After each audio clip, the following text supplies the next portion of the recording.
In this video, you will see what may happen when gel overlay is extremely outgrown. And of course, we're going to transform these nails, and I will show you an easy and fast way to do marble nail art. Coming up. Hello guys, Anastasia here.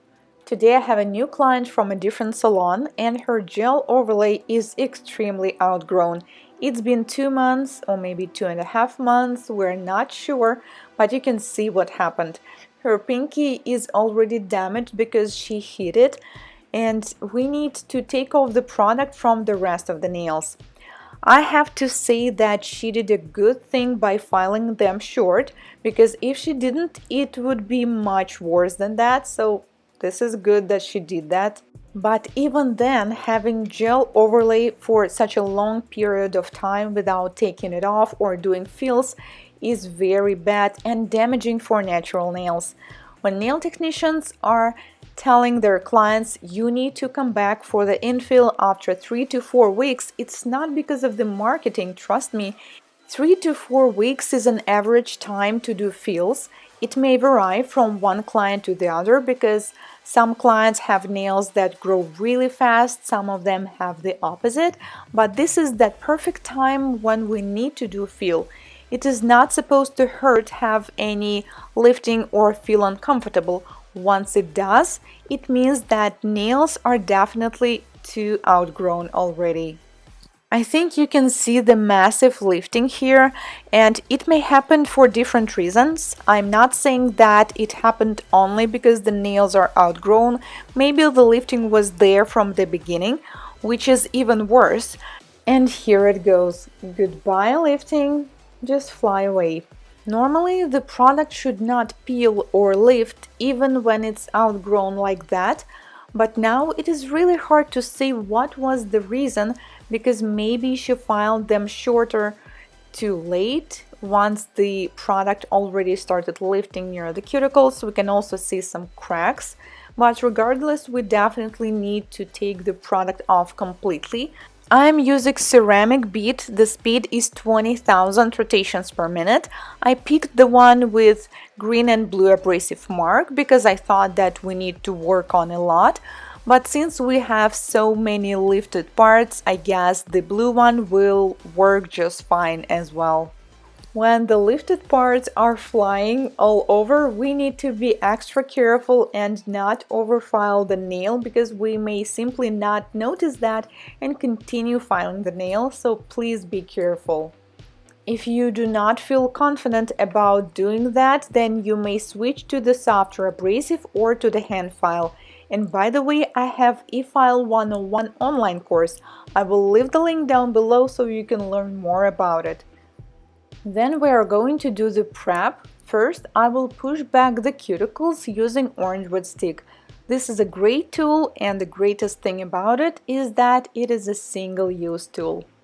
Then I'm going to shape the nails. We have a short oval nails. I'm not going to change the shape much. I'm just going to slightly refresh it and make sure that it matches on both hands.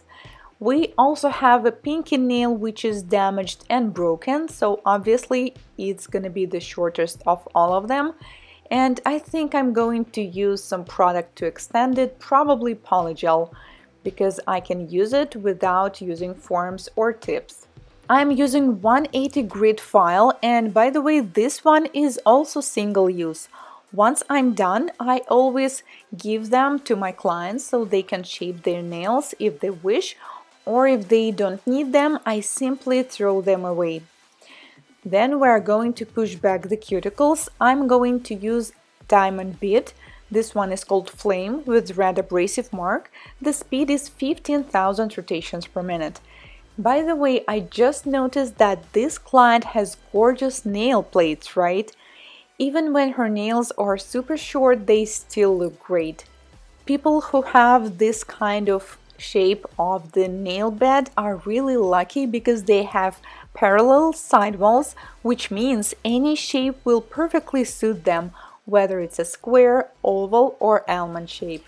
Then I push up the cuticles even more so I can easily trim it, and there are different options to do that. We can use an e-file or we can use tools, snippers or scissors.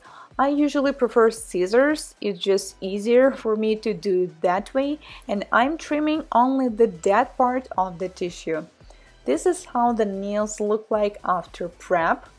Oh no, I just realized I didn't show you how to do the extension on that pinky nail, so we will get back to it, don't worry.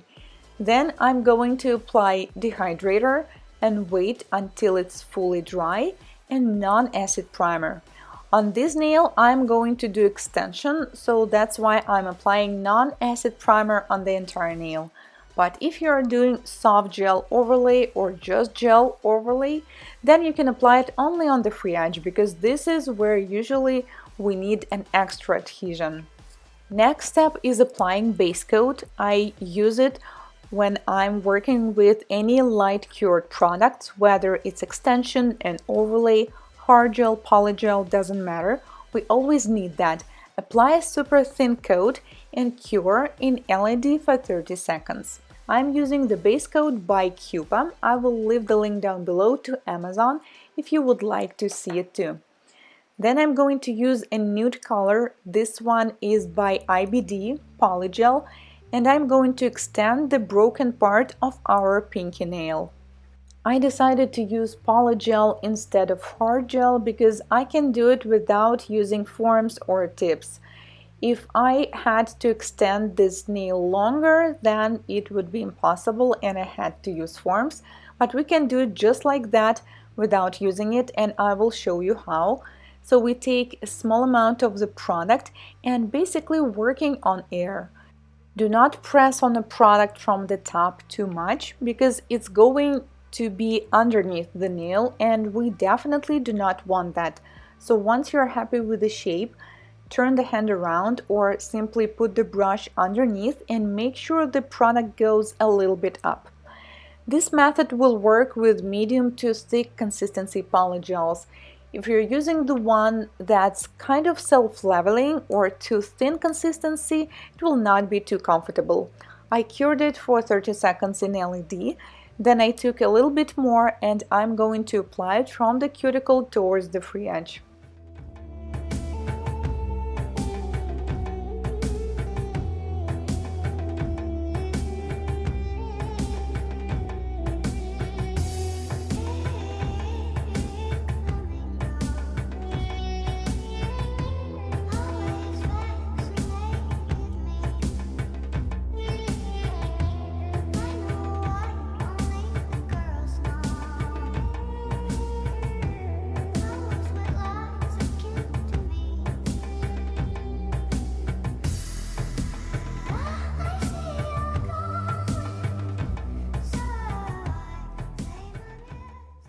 Alright, now we have an extended nail and it looks almost like all the rest of the nails, so no one will be able to tell that this one is not real.